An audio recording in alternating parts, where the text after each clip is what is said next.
wabarakatuh. Bismillahirrahmanirrahim. Alhamdulillahilladzi yakdifu idza sa'a fi qulubil muridina law'atal iradah wa yusijuhum ila suluki sabili sa'ada allati hiya al-iman wal ibadah. Allahumma salli wa sallim ala sayyidina Muhammadin qamarul wujud fi hadzal yawm wa fi kulli yawm wa fi yawmil ma'ud sirran wa jahra fi dunya wal ukhra wa ala alihi wa sahbihi wa sallim. Subhanaka la ilma lana illa ma 'allamtana innaka antal alimul hakim. Rabbi shrah li sadri wa yassir li amri wahlul 'uqdatam min lisani yafqahu qawli. Amin amin ya rabbal alamin. Alhamdulillah. Nikmat dari Allah Subhanahu wa taala. Malam ini kita bersama-sama kembali menghadiri majelis Ratibul Haddad. Semoga apa yang kita lakukan kesemuanya diterima oleh Allah Subhanahu wa taala. Majelis yang mulia ini, apa yang menjadi niat ataupun menjadi hajat, semoga disampaikan Allah. Dan semoga barokah majelis ini, segala dosa yang kita lakukan ini dimaafkan oleh Allah Ta'ala. Maksiat kita ditutup sama Allah dunia sampai akhirat. Dan yang kita harapkan semoga barokah majelis ini, umur kita ditutup dalam keadaan husnul khatimah bi khair wal afiyah. Amin ya rabbal alamin. Salawat dengan salam, salatu telah limpahkan kepada junjungan kita baginda besar Nabi Agung Nabi Muhammad sallallahu alaihi wasallam. Tak lupa yang sama kita muliakan para habaib, para alim, para ulama, para kiai, para ustadz, para tokoh masyarakat. Wabil khusus kepada keluarga besar susunan kepanitiaan majelis yang kami hormati dan kami takdimi, dan keluarga besar Sohibul Hajah Bapak Pak Mat Soleh, kesemuanya yang kami hormati dan kami takdimi, dan kepada seluruh jamiah Fatayat Taman Sari yang ikut hadir di majlis yang mulia ini, dan segenap masyarakat yang sudah menyempatkan waktunya untuk mendukung terjadinya acara ini. Kita doakan semoga beliau semua diberikan panjang umur oleh Allah Ta'ala, diparingi sehat walafiat, dan apa yang menjadi niat atau hajatnya disampaikan oleh Allah Ta'ala. Amin ya rabbal alamin. Dan kepada seluruh jamaah hadirin hadirat muslimin muslimat, para pecinta baginda besar Nabi Agung Nabi Muhammad SAW. Alhamdulillah, nikmat dari Allah Subhanahu wa taala, karena malam ini sekaligus kita bermajlis dan belajar syariat dari Gusti Kanjeng Nabi Muhammad SAW.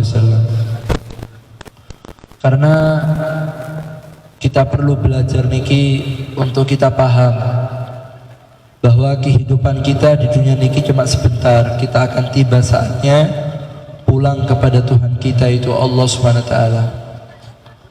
Allah Ta'ala mengatakan dalam kitab suci Al-Quran, afahasibtum annama khalaqnakum abasan wa annakum ilayna la turja'un. Allah matur di dalam Al-Quran, mereka menyangka wahai Muhammad, aku menciptakan mereka ini dalam kondisi percuma, kalau kawin ini. Wa annakum ilayna la turja'un, apakah manusia ini nyongkol kalau dia tidak akan pulang kepada saya, kata Allah Ta'ala. Wa ana ila rabbika muntaha, sesungguhnya puncak kehidupan kita niki adalah saat kita pulang kepada Tuhan kita, itu Allah Subhanahu wa taala. Maka umur yang pendek ini kita, fasilitas yang Allah berikan kepada kita, mari kita manfaatkan semata-mata untuk mendekatkan diri kepada Tuhan kita Allah Subhanahu wa taala, karena kita mau pulang ke Allah. Makanya ulama dawuh, semua yang Allah berikan kepada kita niki bukan hak milik, tapi hanya hak pakai. Kita tidak dikasih, tapi hanya diizinkan untuk menggunakan. Allah mengatakan dalam kitab suci Al-Quran, wa ma fil ard, milik Allah dari langit dan milik Allah yang ada di bumi. Termasuk saya dengan niki ada di bumi, berarti milik Allah. Yang kompak berarti milik Allah. ya Allah. Dan apa yang kita punya itu murni pemberian dari Allah, bukan dikasih Pak, boten, hanya diizinkan make. Sampean punya tangan, punya kaki, punya mata, punya hidung, boten diparingi be Allah, boten. Cuma kita diizinkan make. Buktinya beb, ya kapan-kapan kalau sudah Allah kepingin balik, ya dipanggil. Umur yang Allah kasih itu hanya boleh kita pakai, kapan-kapan akan diambil sama pemiliknya. Makanya kalau ada orang wafat, kita mengatakan innalillahi wa inna ilaihi rajiun. Kita ini milik Allah dan kita akan pulang menuju Allah. Berarti hanya boleh dipakai beb. Kapan-kapan yang kita pakai ini akan dimintai tanggung jawab sama yang ngasih, yaitu Allah Ta'ala. Makanya dalam satu makalah dikatakan Al-Imam Syekh Abu Bakar bin Salim beliau mengatakan ad-dunya hiya matiyah lil arifin. Dunia dan apa yang Allah berikan kepada kita di dunia ini itu hanya matiyah lil arifin, kendaraan di mati orang soleh supaya mereka dapat kedudukan yang tinggi di hadapan Allah. Mereka dikasih badan mikir, kelendik cara di badan ini kalau dipakai nanti di akhirat tambah dekat sama Allah. Dikasih umur, dipikir umur ini saya pakai apa ya, harus saya apakan umur ini sekiranya kalau di akhirat tambah dekat sama Allah. Dikasih anak, dipikir anak itu dipikir iki anak tak apa no ya, programnya dia bagaimana caranya anak ini bisa dekatkan saya sama Allah. Ini orang yang pinter ini. Dia punya rumah, mikir rumah ini dipakai apa ya, dikasih uang, mikir uang saya ini untuk apa ya. Kalau orang itu tidak punya pikiran bagaimana caranya, apa yang Allah titipkan itu tidak dipikir gimana cara dekat sama Allah dan Kanjeng Nabi, ini uang kepelis, orang ketipu. Makanya orang-orang yang masuk neraka, ketika mereka sudah masuk neraka, mereka mengatakan apa? Lau kunna nasma'u anaqilu ma kunna fi asabis sa'ir. Ya Allah, coba dulu saya mikir, coba dulu saya dengarkan dawuhnya ulama, makunna fi ashabis sa'ir. Tidak mungkin saya masuk neraka sa'ir. Tidak mungkin saya masuk neraka sa'ir. Tapi karena di dunia dulu pikirannya tidak gimana caranya, ngapa sih diparingi pangeran yaitu Allah Ta'ala untuk dekatkan diri ke Allah Ta'ala. Orang itu hidup tidak punya pikiran itu, akhirnya uripe ngawur. Dikasih badan dipakai maksiat, dikasih umur percuma, umurnya habis tidak ada nilainya.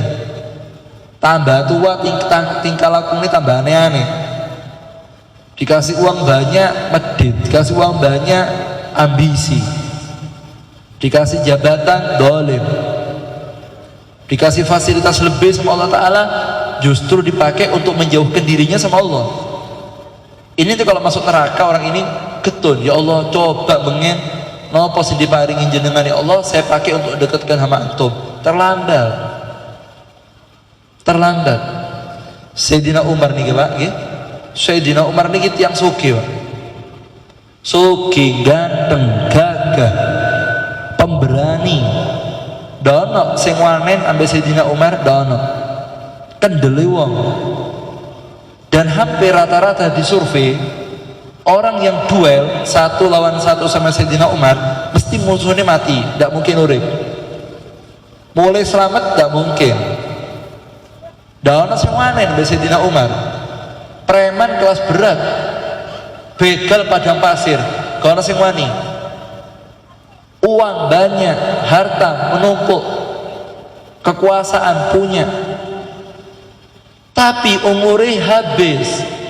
Punya uang dapatnya dengan cara begal, nanti punya umur dihabiskan pakai mabuk, zina, gendaan, selingkuh, habis umurnya.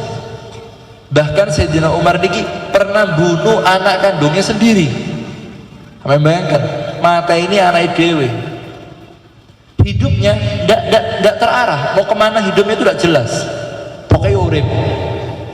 Kalau ada orang bilang nih, kok ngono Umar, ojo melo-melo, iki uripku, urusono uripmu dewe, uripe ngawur. Tapi ketika ketemu sama Kanjeng Nabi Muhammad, lihat mukanya Kanjeng Nabi, ngaji sama Kanjeng Nabi, pikiran itu berubah, Pak. Pikiran itu berubah. Ya Allah, saya ini mau mati, umur saya tambah habis, sebentar lagi saya pakai kain kafan dipendem. Loh, kok ngene-ngene tok uripku berubah, Pak? Sing biasane mendem mandek. Sing biasane kendaan selingkuh mandek. Judi mandek. Macet mandek. Salat ibadah. Kanjeng Nabi pindah ke Madinah melok. Makanya orang-orang Arab tanya, "Mahada ya Umar?" Kelendik Umar, kok berubah kamu? Mana Umar yang dulu? Di Umar saya tak kenal biar di Umar si wanet, Umar yang suka mabuk, Umar yang suka zina, Umar yang suka macet, Umar yang suka nodong orang-orang. Di kok berubah? Kok jadi Umar sing kalem sih? Kok Umar ini masjid saiki? Kok cekelane tasbih songkoan sih sarungan? Bengen di Umar sing rene sangar iku. Apa kata Sayyidina Umar bin Khattab? Lana uqul kal jibal ya ma'asyiral Quraisy walakin adallaha bariha. Dulu saya punya pikiran cerdas, saya pikir pikiran saya itu maju, tapi ternyata pikiran saya itu boten diparingi hidayah sama yang punya, yaitu Allah Ta'ala. Ketika pikiran saya diparingi hidayah sama Allah, akhirnya utek niki mikir, apa pikiran ini? Cuma setunggal. Kalian bicara nih, nikmat yang Allah kasih kepada dia hanya untuk fasilitas mendekatkan dirinya kepada Tuhannya, yaitu Allah, dan kekasihnya Sayyidina Muhammad sallallahu alaihi wasallam. Allahumma shalli ala Muhammad. Makanya jangan tanya, kok bisa Beb Allah tuh nyediakan rokok kayak sopo? Ya buat orang yang dikasih fasilitas dan dipakai dengan baik. Ojo nyala no, oleh sin duwe iku gregeten ketika disili barang kok dirusak, ya jangan nyalakan. Sampai minjemkan saya sepeda motor, bukan punya saya, punya jenengan. Tak gawe, baru tengah jalan tak tubrukno. Mari ngono gak puas aku, tak jepikno bensin, tak obong sepeda. Sampai ya, tanya sama saya, Beb sepeda saya mana Beb? Mari wis tak tubrukno, tak obong, tak buat nih kali. Sampean ngamuk, wajar gak wajar? Normal gak normal? Pantas gak pantas? Ya pantas sepeda sampean. Kalau saya ngamuk, opo sampean ngamuk? Loh, saya yang udah beres Pak. Oh itu sepeda nyele tak rusak, no kok aku sih ngamuk? Yang punya yang ngamuk sama. Allah ngasih kita ini bersih Pak. Kullu mauludin yuladu ala fitrah. Semua bayi yang lahir di dunia ini rejek, bersih, tidak ternoda sama sekali. Kita dikasih semuanya ini hanya titipan. Pakai yang manfaat. Nanti tiba masanya dibalik oleh Allah Ta'ala, kok kotor, matanya banyak maksiat, kemaluannya banyak maksiat, tangannya banyak maksiat. Allah pegel, lo kok beset kabing ini, pakai igres kok mulai ini beset. Allah mangker, orang ini ditaruh di neraka, pantas. Karena punyanya Allah kita rusak. Makanya guru kami Sayyidi Habib Umar beliau mengatakan, Allahu a'taka jamilan farudduhu jamilan. Allah niki maringi kita bersih, rejek, gres, tanpa beset, tanpa noda. Farudduhu jamilah, kembalikan dalam kondisi baik. Aja diterusno, mata yang kotor, kemaluan yang kotor, tangan yang kotor, ya niku aja diterusno, mandekno. Cucian dengan tobat, cucian dengan ibadah. Mari ngono masuk kubur balik no rejek bersih, sebagaimana Allah ngasih kita bersih, kita kembalikan bersih. Dan itu yang disampaikan oleh baginda besar Nabi Muhammad SAW. Pertanyaannya, Beb, kapan Beb saya dikatakan orang jadi orang yang bersyukur? Matur nuwun Nabi Allah Ta'ala diparingi urip, matur nuwun Nabi Allah Ta'ala diparingi keluarga, diparingi nikmat, diparingi kehidupan, dikasih anggota tubuh sehat, kasih uang melimpah, rezeki barokah, punya keluarga. Bagaimana cara kita bersyukur? Allah mengatakan aniskur liwa lidek, kata Allah, syukur ambe aku. Jangan kufur, jangan dikasih mari ngono lali ambek sing ngeki Allah Taala. Hati-hati, inna ada bila sadid, kata Allah Taala. Ojo macam-macam saya kasih kok jenengan pura-pura lali. Hati-hati loh, adabku pedih. Aku gak terima, kata Allah Taala. Kullukum ghar, ana aghyar, kata Allah Taala. Kamu ini punya sifat cemburu. Allah matur, kamu ini punya sifat cemburu dan saya lebih pencemburu dari kamu. Sampean punya sifat gak terimoan, aku lebih gak terimoan dari Allah Ta'ala. Dan ketika orang pakai fasilitas yang dikasih Allah kok digawini ngawur, hati-hati, inna adabi lasyadid. Adabku pedih, perih adabku. Tapi jenenganku ngerti terima kasih Pak, diparingi nikmat kok disyukuri, dipakai yang baik. Apa kata Allah Ta'ala? Akan ditambah la azidannakum, ditambah terus bi Allah Ta'ala, tambah berkah. Masya Allah, mungkin paring umur sing barokah Ta'ala ya. Ulama menjelaskan yang dimaksud anis kurli, syukur ambe aku, apa dawuni ulama? Maksudnya yaitu bi iqamati shalah. Bukti jenengan iku Bu matur nuwun ambe Allah Ta'ala diparingi urip niki. Napa cara membuktikannya? Dengan kita istiqomah mengerjakan sholat. Karena dengan kita sholatnya itu membuktikan kalau kita niki matur nuwun bi Allah Ta'ala. Makanya orang yang tidak mau sholat ini, pertanyaannya, kenapa kok meninggalkan sholat? Lopo? Sampai Kanjeng Nabi itu mengatakan seperti ini, as-shalah imaduddin, faman aqamaha faqad aqamaddin. Sholat niku tiangi agama. Siapa orang yang dia itu sholat, maka dia telah mendirikan agamanya sendiri. Faman tarakaha faqad hadamaddin. Orang yang tidak mau sholat, roboh agamanya. Tidak diterima amal lainnya kalau tidak pakai sholat. Awwalu ma yuhasabu bihi abdu min amalihi as-shalah. Kanjeng Nabi mengatakan nanti pertama kali yang dihitung ketika kita mati dari amal-amal kita nopo, sebelum pengajian rotib kita, sebelum jumatan kita, sebelum kita nyantuni anak yatim, itu gak dihitung, terakhir itu hitungannya. Yang dihitung pertama nopo Habib sholat. Kalau sholatnya bagus, fa in sholahat sholuka sairu amalihi. Kalau sholatnya bagus, semuanya dianggap bagus. Gak usah ditoleh meneh, langsung tekennya api. Tapi wa in fasadat, kalau sholatnya ini sudah rusak, fasadat sairu amalihi. Amal yang lain langsung dicap rusak kabeh. Makanya orang yang selamat itu orang yang perhatian sama sholatnya, karena itu bukti dia matur nuwun sama Allah Ta'ala. Sampai Kanjeng Nabi mengatakan seperti ini, al-farqu bainana wa bainal musyrikina as-salah, faman tarakaha faqad kafar. Kanjeng Nabi mengatakan perbedaan kita dengan orang yang non muslim itu cuma sembahyang, cuma sholat saja. Faman tarakaha, orang yang dia itu meninggalkan sholat, faqad kafar, maka dia melepaskan diri dari kelompokku, lalu dia dengan sengaja masuk kelompoknya orang-orang yang tidak mau sholat, itu orang-orang yang non muslim. Sampai Rasul mengatakan man taraka shalah amdan muta'ammidan, orang yang tidak sembahyang Bu, orang yang tidak sembahyang Pak, terang-terangan sengaja gak sembahyang, maka nanti pada hari kiamat yukhsaru yaumal qiyamah ma'a Qarun wa Fir'aun wa Haman wa Ubay bin Salul. Kanjeng Nabi mengatakan nanti orang yang tidak sembahyang niku nanti di akhirat akan dikumpulkan ambek Qarun. Kak melok Kanjeng Nabi wesan ucul ambek Kanjeng Nabi, melok ambek Qarun. Orang yang tidak sholat gara-gara ngitungi duit terus golek PC stok, golek duit terus nyari kita ada hitungan pesen lolo tak abojeng. Apa sih terjadi Habib? Apa debuna Kanjeng Nabi? Nanti kipangkini kayak akhirat kita polong sar Qarun. Enggak sok ben akhirat dikumpul ambek Qarun. Orang yang tidak sholat gara-gara jabatannya repot rapat gak sembahyang. Maaf Fir'aun, kumpul ambek Fir'aun yang akhirat. Kalau dia itu ambisi dengan apa? Dengan segala kesibukannya, nanti kumpul sama Ubay bin Salul, sama orang-orang yang celaka di akhirat, lepas dari rombongannya Kanjeng Nabi Muhammad SAW. Sampai Kanjeng Nabi mengatakan dalam hadis yang lain, apa tuh Kanjeng Nabi? La khair fid din liman la ruku'a lahu. Kaono agama yang paling api itu agama yang ada rukuknya.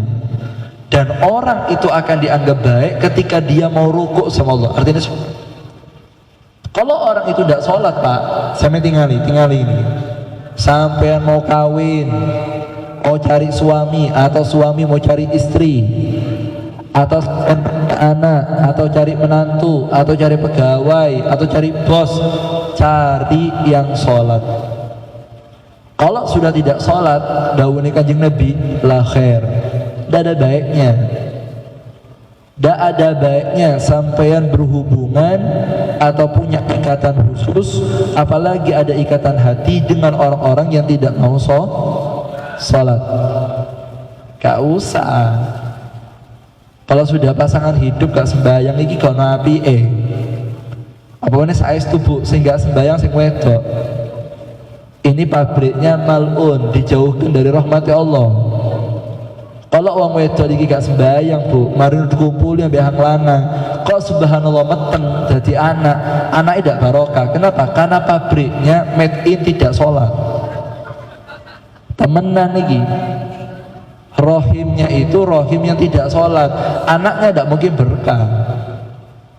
Makanya Sayyidina Ahmad bin Hanbal, satu ulama besar termasuk murid Al-Imam Syafi'i radhiyallahu anhu, beliau matur ngene, kalau istri jangan dikugak sembahyang subuh Pak, jangan dikumpuli di hari itu.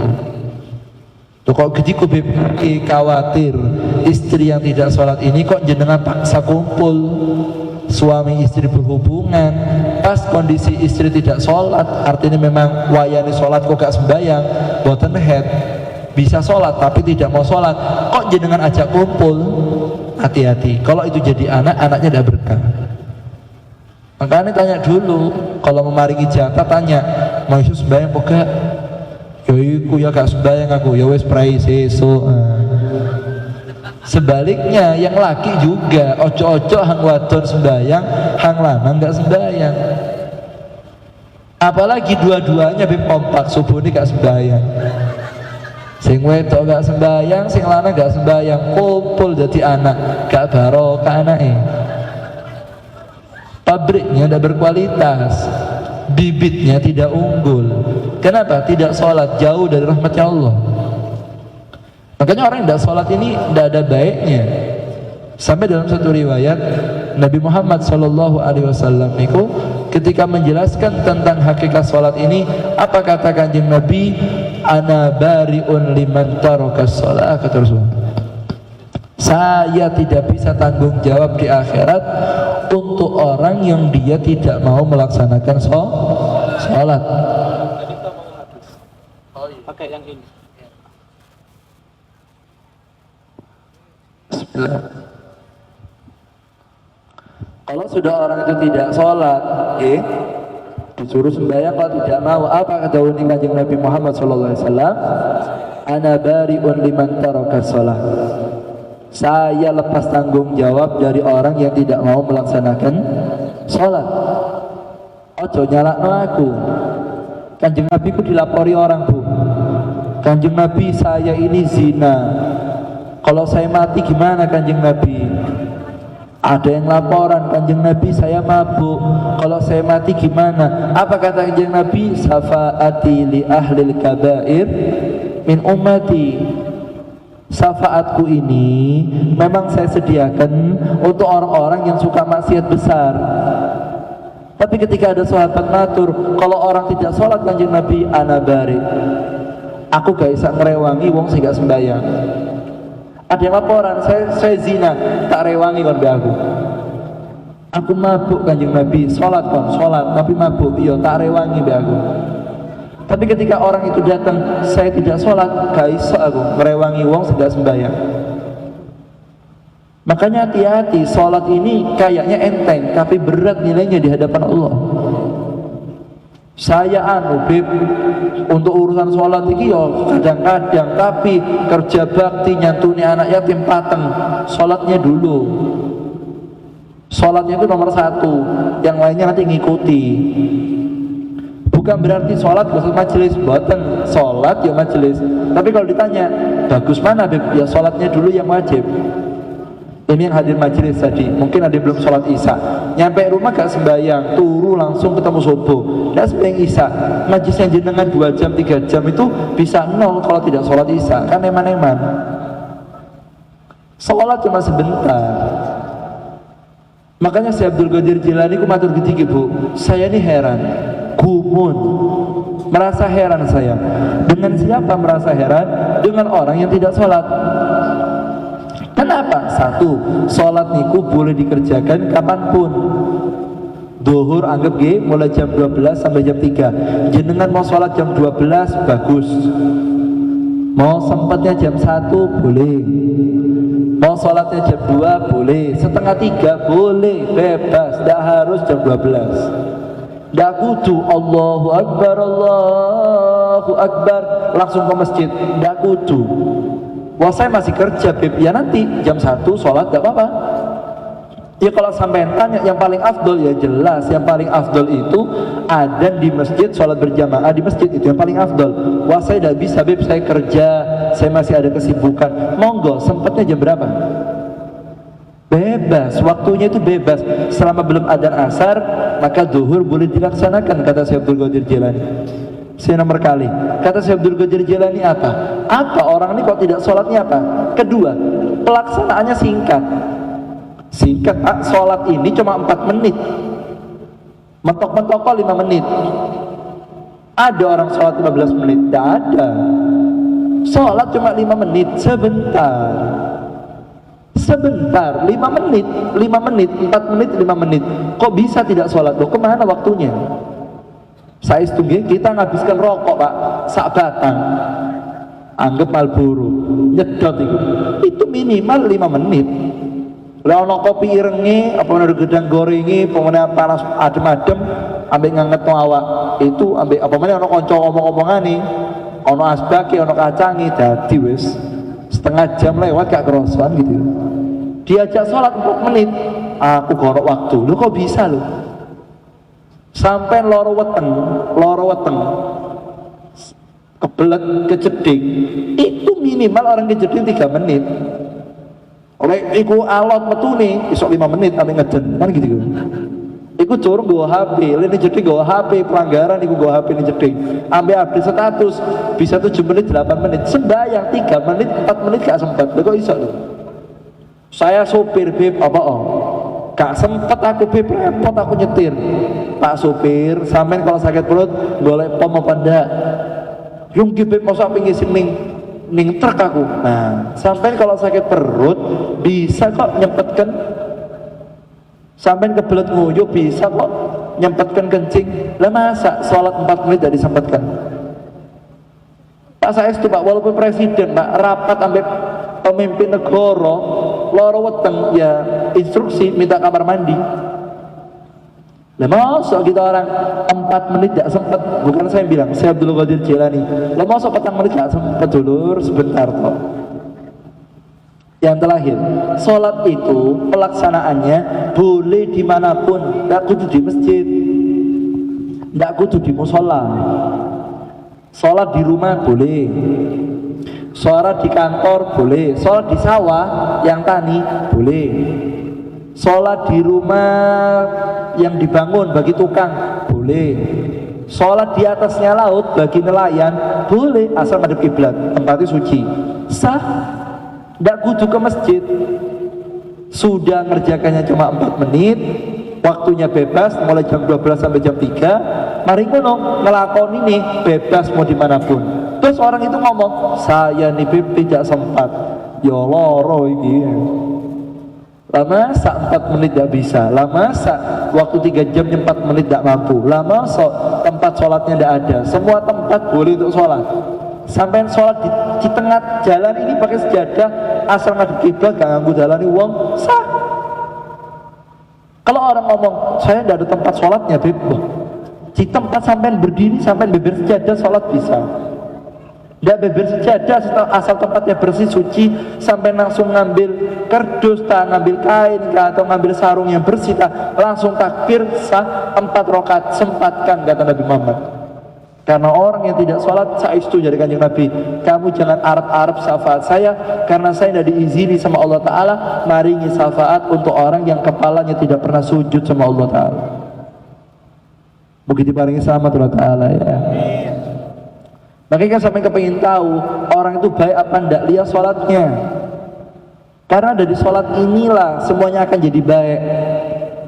Ada satu sahabat tuh sambat ambil Kanjeng Nabi Muhammad SAW. Sahabat tadi matur, ya Rasulullah, nggih, kula niki Kanjeng Nabi nafsuni tidak terkendali. Kalau ngebet mau maksiat harus kuturut. Ngendalikan tidak bisa saya. Kepingin haram harus keturut. Nafsu gigi bergejolak terus, gak stabil lagi. Apa kata Kanjeng Nabi? Fa innakum la tuqimus shalah. Kamu gak sembahyang. Saya sholat Rasulullah, sholatmu gak tepak no. Sembahyang sing api, pakai baju yang lain. Ojo kelambi mari digawe megawe, kemeninget dipakai sholat. Ya sah, tapi ganti. Pakai yang bagus sholatnya. Pakai sarung yang bagus, songkoan. Lah iso nggih baju takwa. Pakai siwak, pakai minyak wangi.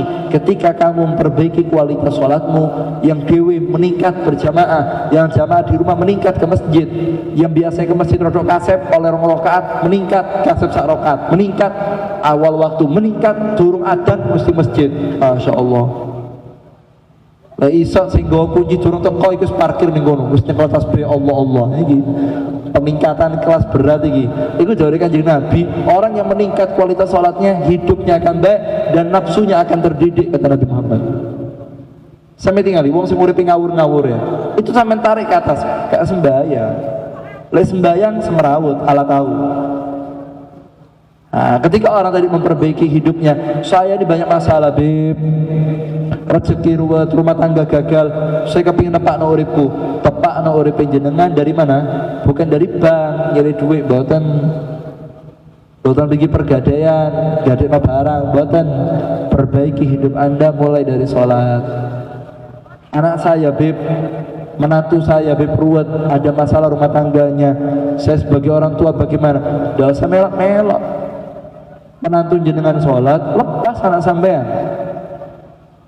Saya punya pegawai sholat, pertahankan. Saya tapi ada ketidaktenangan, Bib.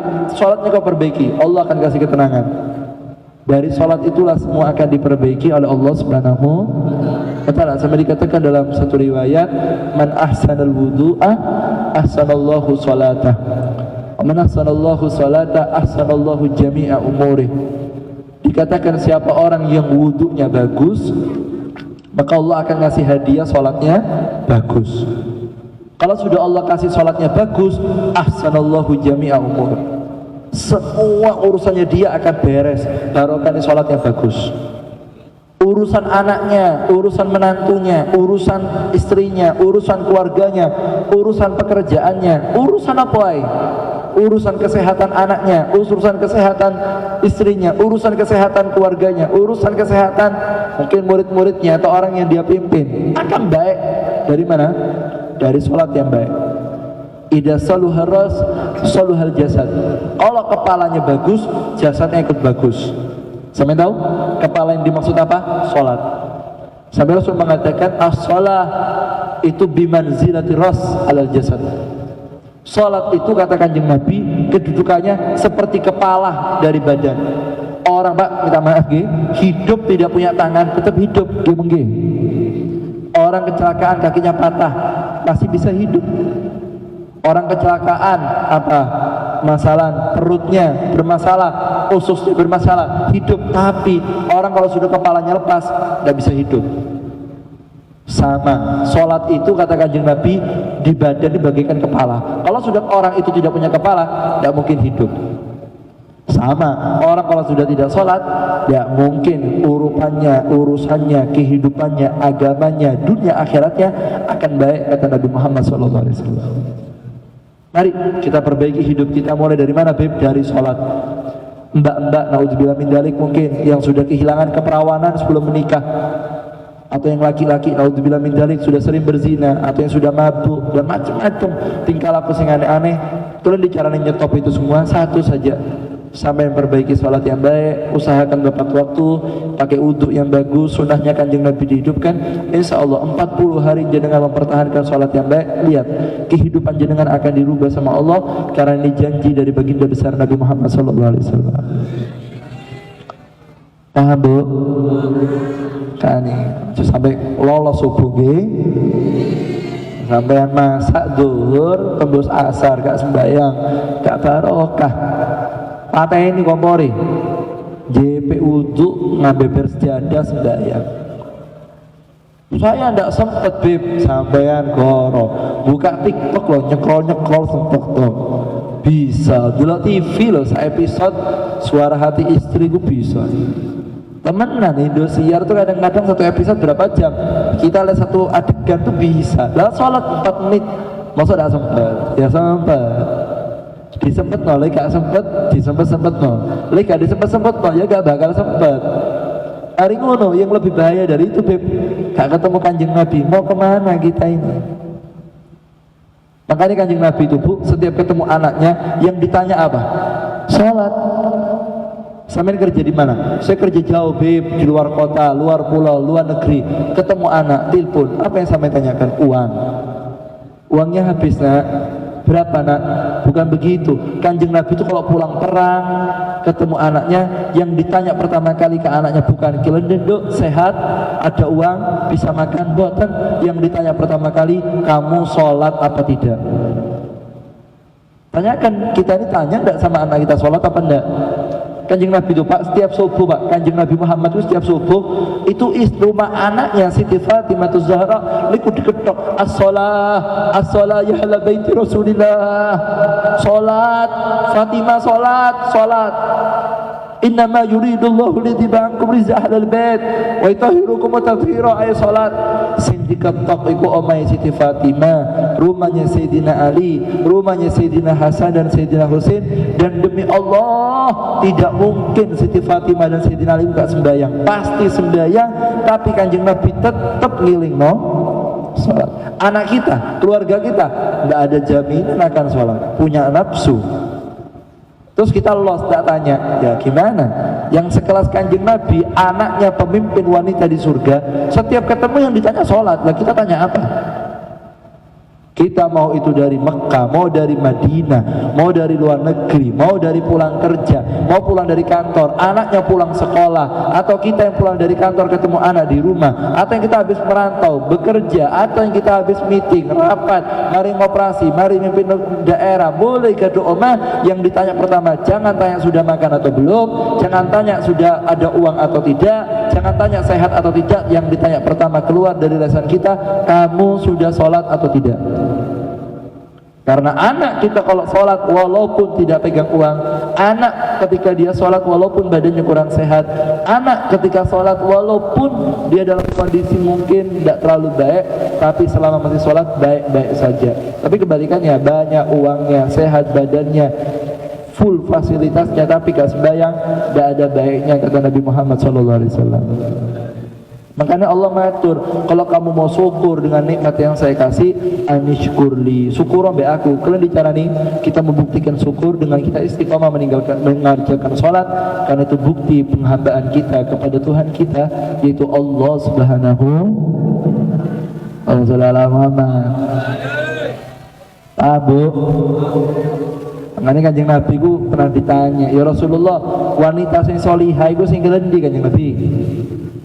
Jawab, sampai tinggal lagi, aku dipraktek meling rumah. Wanita solihah itu satu, dia itu adalah wanita idza ra'aitaha syaratka. Kalau kamu lihat mukanya nyeneng no. Kata Kanjeng Nabi, Pak, sampai kalau kamu ingin tahu wanita solihah, kalau kamu pulang ke rumah lihat istrimu, hatimu senang, itu berarti wanita solihah. Artinya perempuan itu selalu tampil bagaimana caranya suami itu bahagia ketika melihat dia. Ya apa cara nih? Lembut, atus, pakai bedak yang bagus, lipenan, parfum yang wangi. Jadi suami ini teko iku seger.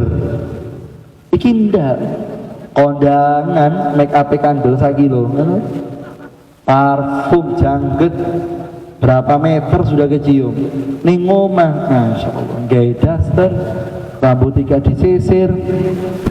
Ya Allah, kadang-kadang daster bolong-bolong, ambil garuk-garuk, dulu TV, ambune basim, kopi gak ready, sego gak masak, gaya koyok ning omah, gosokan minyak gosok. Sing lanang mulai nyambut gawe, mari kecepit, mari macul, delok bojo mek kayak mak lampir gini aja. Gak masuk ini. Coba sampai ditelepon sama suaminya, Dik, setengah jam ini OTW masih. Yo Mas, ini TV ini, taruh HP-nya, cesen sampai masuk jeding, aduh sing resi, pakai baju yang bagus, bedaan, Mari ngono nggih lipen parfum yang wangi, suami masuk, kopi ready. Bedu surga itu. Nggih. Sing nganter Pak jenenge rumah wadon nggih. Bagus itu. Yang kedua, Bib, wanita solihah yang gimana? Ida gibta anha, ida amartaha atau atka. Kalau kamu perintah taat, nggak bangkang ambil suami, gak nyekel duit suami. Sing nyekel duit itu sing lanang. Istri boleh megang uangnya suami kalau disuruh. Ojo tukang pajak. Baru gajian. Ini mana uangnya? Sing lanang keweden nyok mah dihitung. Kok kurang salembar? Ya mau tipis-tipis kopi ambil konco-konco, sontok gitu ya. Duit itu harus masuk orang wedok, enggak gitu. Islam itu enggak gitu. Uang itu dipegang laki. Perempuan, Beb, perempuan kalau dikasih lakinya ngatur. Kalau dikasih ngatur ya sudah. Ya penting perempuan itu apa, nafkahnya ada. Nafkahnya itu ada, yang dimakan ada. Suami punya Beb, lebih dari bos apa, disimpan pribadi, tidak masalah. Yang penting sampean hak jenengan itu dikasih nafkah, dikasih rumah, dikasih fasilitas ada, cukup. Lebih dari itu hanya suami. Kalau suami saya ngasih uang saya, Beb, untuk diatur, tidak apa-apa. Tapi kalau kita minta menawarkan diri atau semi penekanan, tidak oleh. Tidak boleh begitu. Terus suami itu kalau merintah, istrinya manut. Pak, kon ning omah wae, aku tak nyambut gawe sing apik ning omah. Nggih. Ya aku ape metu aku ya ambek kanca-kanca ape arisan, ape PKK-an. Terus anak loro sapa sing ngrawat? Yo mbuh ya aku nang kanca-kanca, aku nyambut gawe mah, gak usah PKK mah, ngrawat anak. Nggih, solihah. Solihah itu temenan iki syariat iki, harus disampaikan. Harus sampaikan. Yang ketiga apa, Beb? Kata Kanjeng Nabi, idza gibta anha hafidat nafsaha wa ala malika. Kata Rasulullah, kalau kamu tinggal istri kamu di rumah, dia akan menjaga harta kamu dan akan menjaga dirinya untuk kamu. Artinya, Beb, wanita solihah itu ketika ditinggal sama suaminya tidak selingkuh di belakang suami, tidak chattingan, tidak video callan, tidak ngizinkan orang lain masuk rumahnya. Mari ngono, menjaga hartanya suami. Nah, itu wanita solihah. Itu wanita solihah. Kemudian yang keempat kata Nabi Muhammad, apa itu? Yaitu adalah orang yang dia itu shomat sahraha, ketika Ramadan dia berpuasa, dan dia adalah orang yang melaksanakan sholat. Terakhir Kanjeng Nabi ngomong, orang yang solihah itu yang sholat, dan suami yang soleh adalah suami yang sholat. Kalau sudah suami istri sholat, Beb, yang laki sholat, yang istri sholat, dua-duanya sholat, insya Allah urusannya dia barokah, anaknya akan berkah, jadi keluarga yang sakinah mawaddah rahmah. Karena niku ilmu dari Kanjeng Nabi Muhammad sallallahu alaihi wasallam. Mungkin dijaga sholat kita nggih, dunia akhirat, amin Allahumma. Yang terakhir Kanjeng Nabi Allah Ta'ala dawuh apa? Aniskurli wali walidek. Jangan cuma syukur sama saya, tapi syukur ambek wong tuwekmu. Artinya kamu sholat bagus, tapi kamu tidak syukur sama orang tua kamu yang menjadi sebab kamu muncul di dunia ini. Tidak sempurna syukurmu, tidak sempurna syukurmu. Sholat, pengajian, pulang ngajar sama bapak ibunya, tidak berkah. Tidak berkah. Kenapa, Beb, kok orang tua diikut-ikutkan? Enggak, karena orang tua ini yang berjasa memunculkan kita di dunia ini. Makanya harganya bapak ibu itu mahal. Ridallah fi ridal walidain wa suhtullah fi suhtil walidain. Ridhonya Allah ada pada ridhonya orang tua, dan murkanya Allah pada ada murkanya orang tua. Ojo macam-macam, sampai Allah Ta'ala mengatakan dalam hadis qudsi, man asbaha murdiyan mushitan liwalidayhi fa ana anhu sakhid, fa man asbaha mushitan limurdiyan liwalidayhi fa ana anhu rad. Kata Allah Ta'ala, siapa orang yang hari itu dia maksiat kepadaku tapi nyenengno atine wong tuwa, apa kata Allah Ta'ala? Fa ana anhu rad.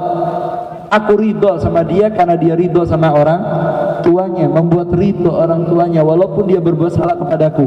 Tapi kebalikannya, waman asbaha murdiyan li mushitan liwalidayhi fa ana anhu sakhit. Orang yang dia itu nyenangkan artinya orang tuanya, apa nyenangkan aku Allah Taala, ibadahnya bagus tapi ngelorokno atine wong tuwek, hati-hati, fa ana anhu sakhit. Aku wurung ridho ambek on yang jadi mangkel. Kenapa? Karena nyakiti hatinya orang tua. Makanya orang yang sempurna itu orang yang sadar kalau dia mau mati diparingi fasilitas sama Allah Ta'ala, dia akan punya dua sifat ini. Dia menunjukkan hablun minallahnya dengan Allah dengan sholat, kemudian dia membuktikan hablun minannasnya. Siapa manusia yang paling layak untuk dihargai? Tidak ada yang pantas dihargai setelah Allah Ta'ala dan Kanjeng Nabi melebihi ayah dan ibu kita, kata Nabi Muhammad SAW. Allahumma shalli ala Muhammad. Makanya hati-hati ya, bapak ibu yang di rumah niku jimat. Sampai Kanjeng Nabi ku pernah Pak pidato di masjid itu mengatakan rogimal anfu, rogimal anfu, rogimal anfu, man adraka walideh, falam yadkhulil jannah. Kanjeng Nabi kari apes, hatu macet celakana, kari ciloko, sinten sing celaka bib, sapa habis secelaka, apa tebuna Kanjeng Nabi, man adraka walideh, falam yadkhulil jannah. Kapan ki kapak mak bede contoh, menangi bapak ibunya, ketemu habis bapak mak ambek tuwek, tapi falam yadkhulil jannah, anak kak dinto tak sempat masuk surga Allah, anak iki wurung mlebu surga Allah apa bapak ibu di rumah hanya pajangan, tidak dihargai dengan harganya. Akhirnya bapak ibu itulah yang menjadi sebab tidak kita hargai, akhirnya kita masuk neraka Allah Subhanahu wa taala, kata Nabi Muhammad SAW.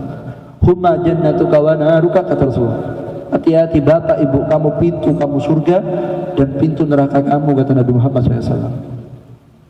Kan ngereng, monggo ya, melalui majlis ini kita sholat baik, pengajian baik, bapak ibu diperlakukan dengan baik. Ya Allah, hitung-hitungan,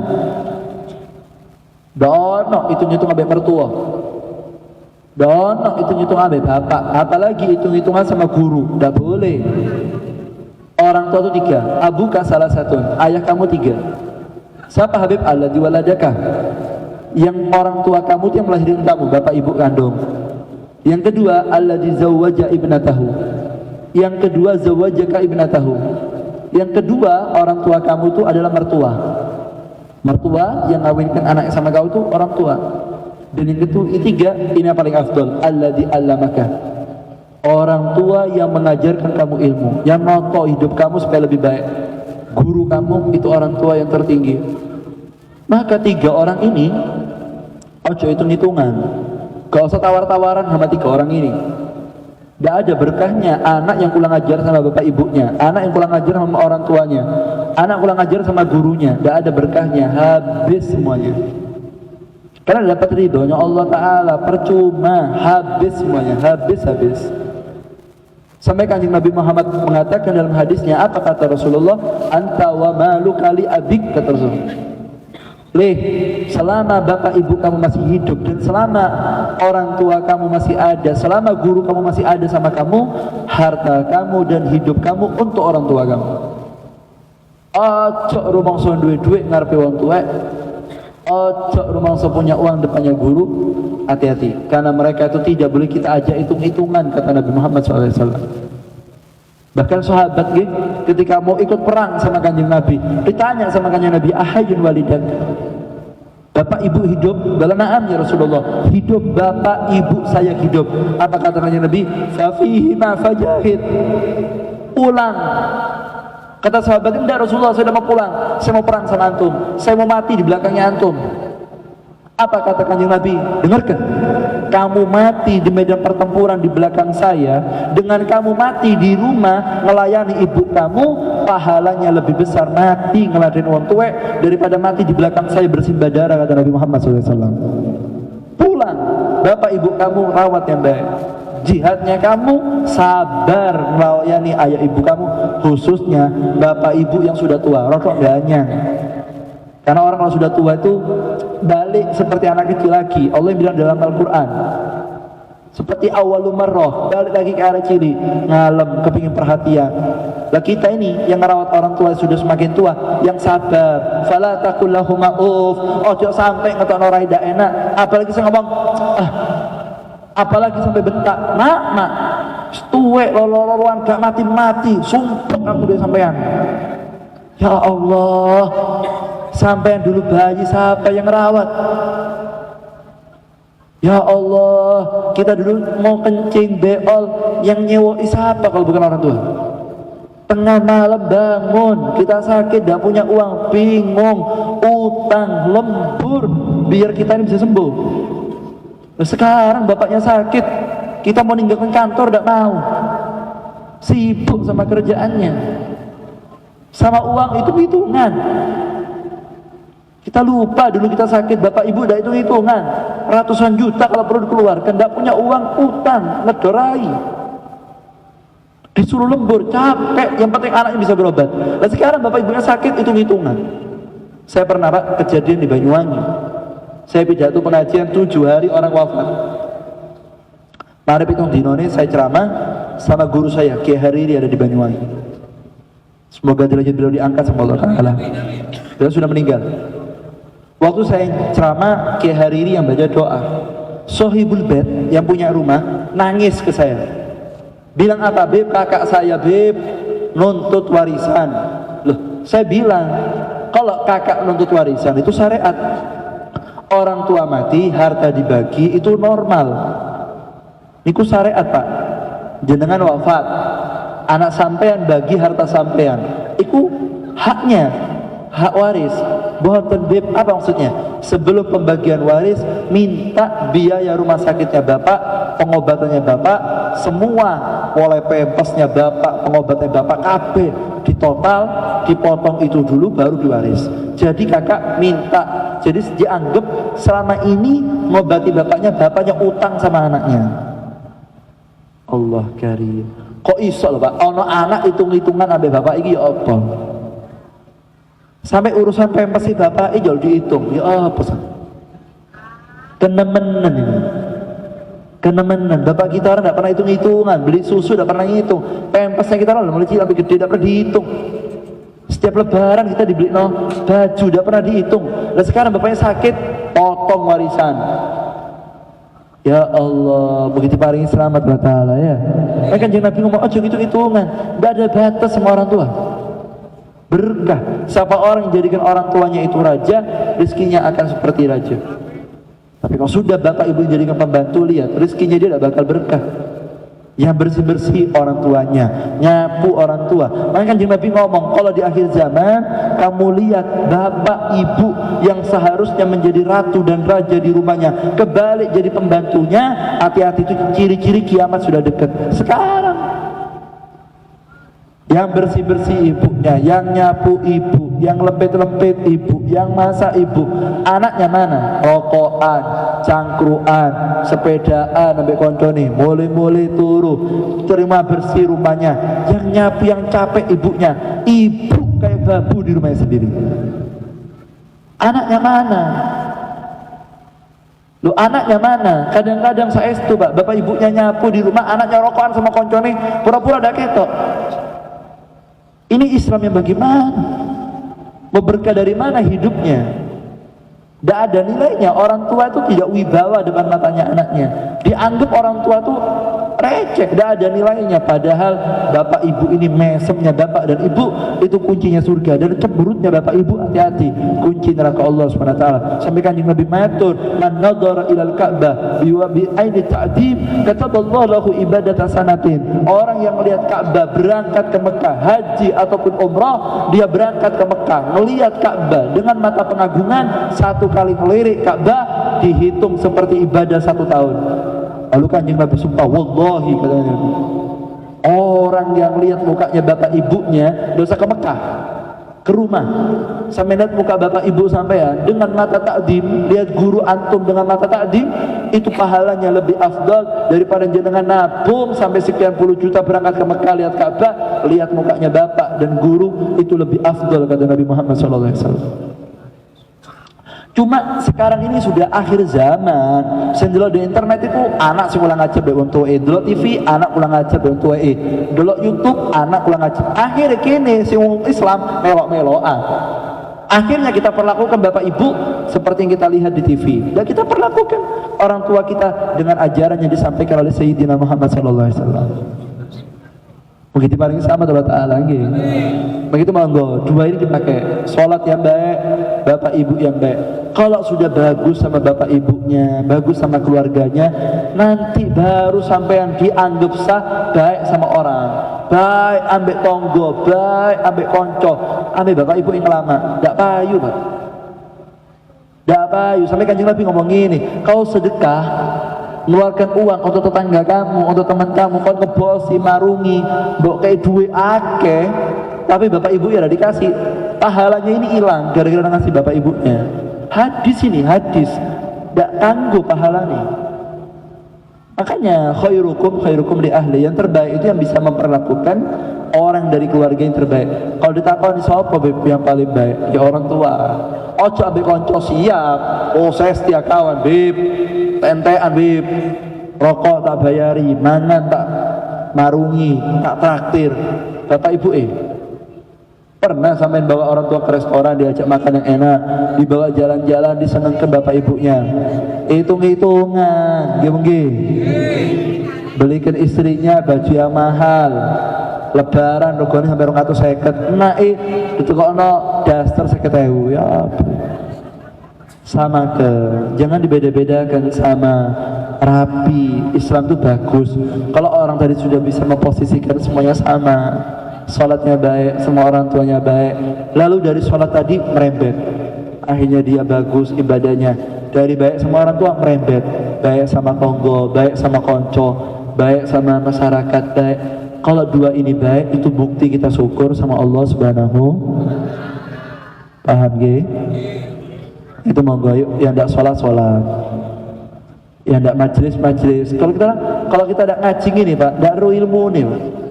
Dipikir ya, kamu tidur, makan, rokokan, mati, hari wes beb, karep-karepku, kata siapa? Tak kubur itu tujuh lucu-lucu sama temenanan. Mayit itu dibungkus kafan itu tujuh dongeng nyata. Mungkin bapak ibu kita sudah berangkat duluan, kita nyusul.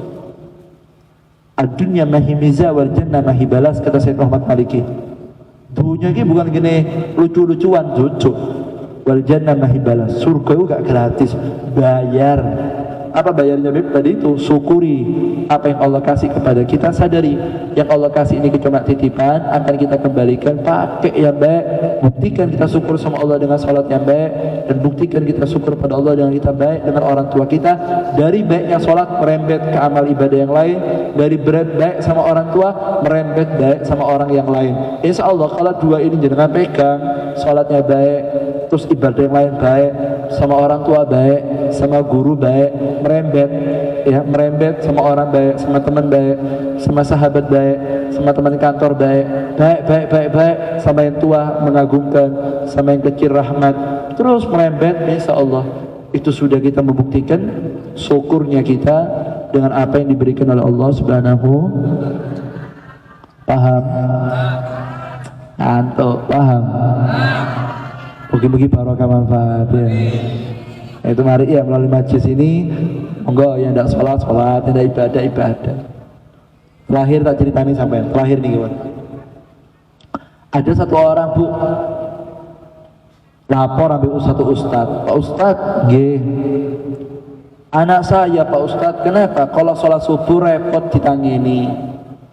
Kenapa anda sampai paksa? Gitu ya. Kalau dipaksa bangun anaknya untuk sholat. Saya setuju nih Ustadz, anak saya nih kalau dibangun kan nanti sekolahnya ngantuk soalnya ada jam bimbingan masuk pagi. Kalau dari subuh bangun Pak Ustadz, waduh ngantuk kok sekolah nih. Jadi Ustadz, oh gitu.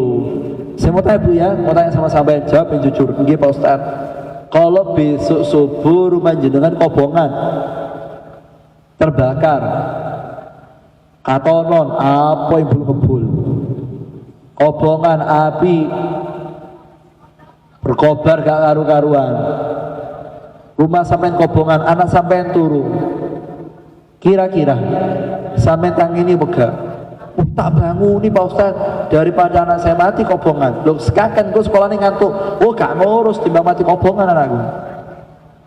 Kata Ustadz ya sama, Anak sampean itu kalau tidak sholat itu namanya ditulis di pintu jahanam.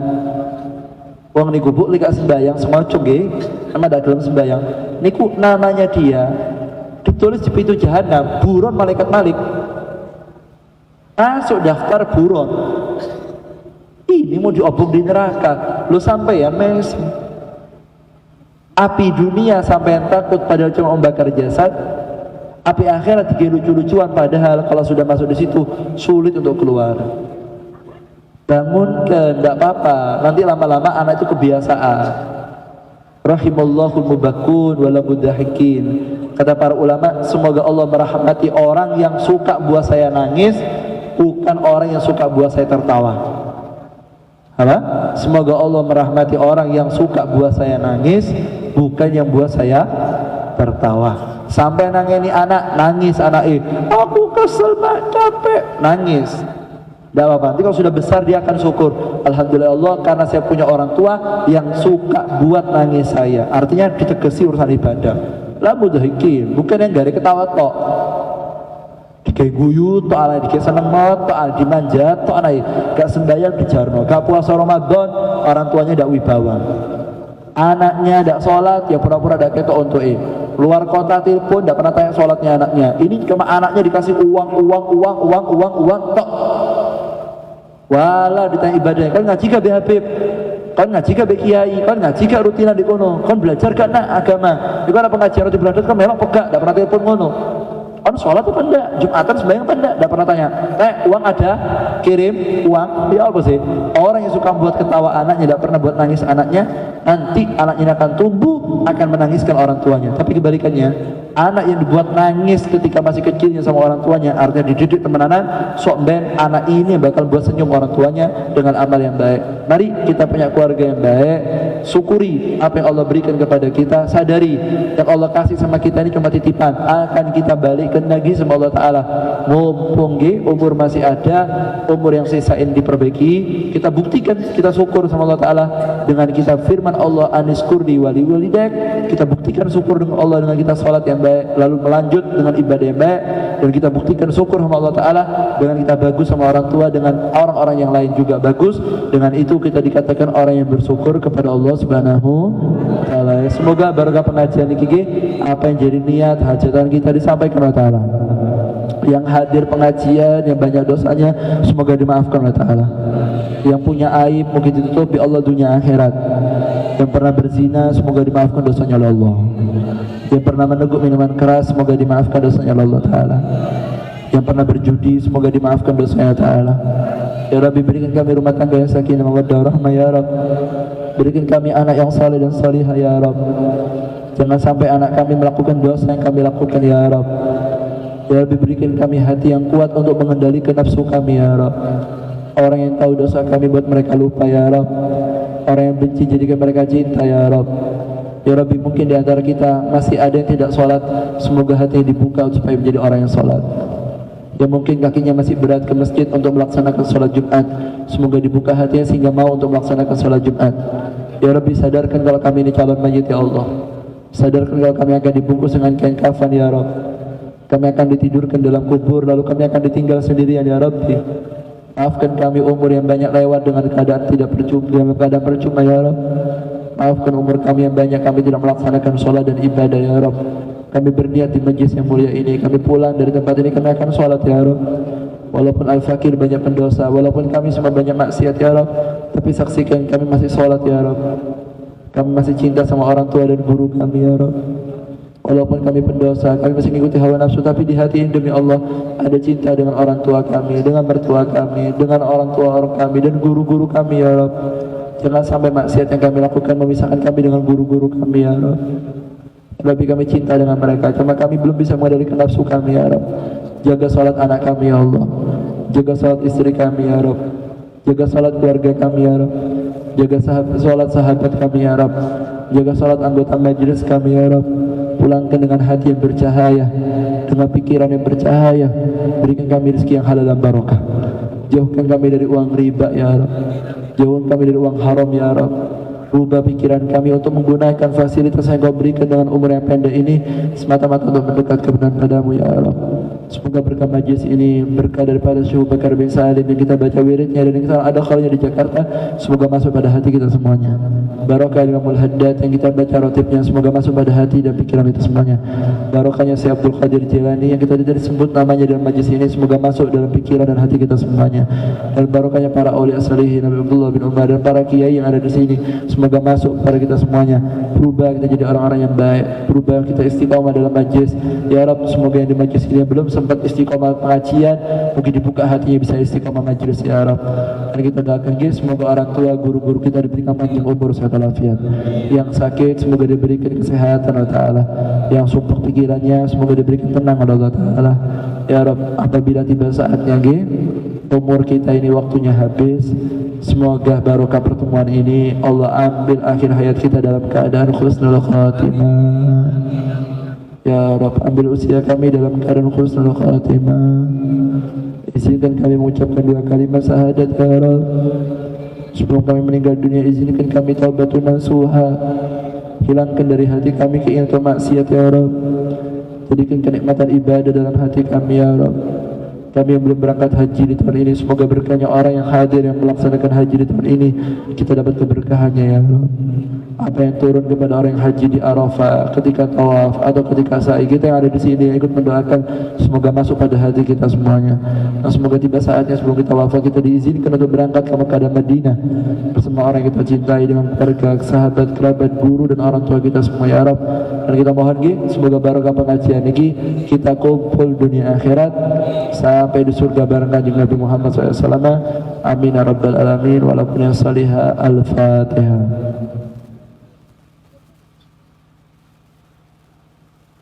Istami'na siratal mustaqim. Assalamualaikum warahmatullahi wabarakatuh. Amin. Monggo kita baca ya Rahman Rahimin sebanyak 3 kali. Karena guru kami mengatakan pengajian kalau ditutup ya Rahman Rahimin, 1, yang hadir pengajian tadi itu dosanya dimaafkan. 2, aibnya ditutup. 3, keluarganya akan jadi keluarga yang berkah, hajatnya dikabulkan dan matinya husnul khatimah.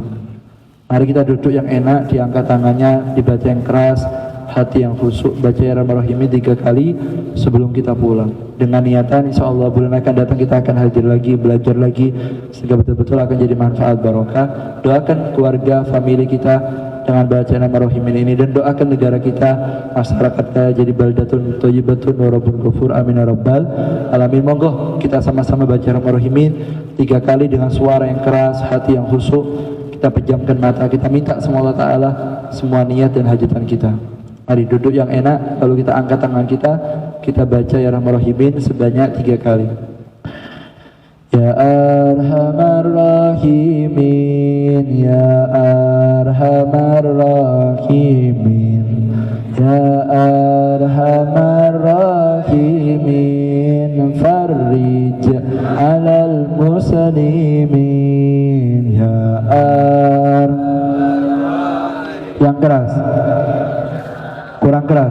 Arhamar Rahimin, yang keras. Ya Arhamar Rahimin, Farrij muslimin, Ya Arhamar Rahimin. Ya Allah, Ya Arhamar Rahimin, Ya Arhamar Rahimin, Farrij alal muslimin, Firdul bana surah bana An-Nabi.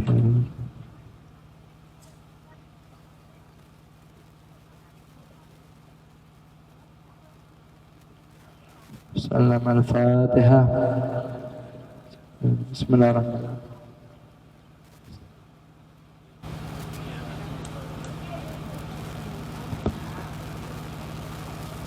Kita maaf pidatonya panjang, tapi mungkin itu barokah manfaatnya.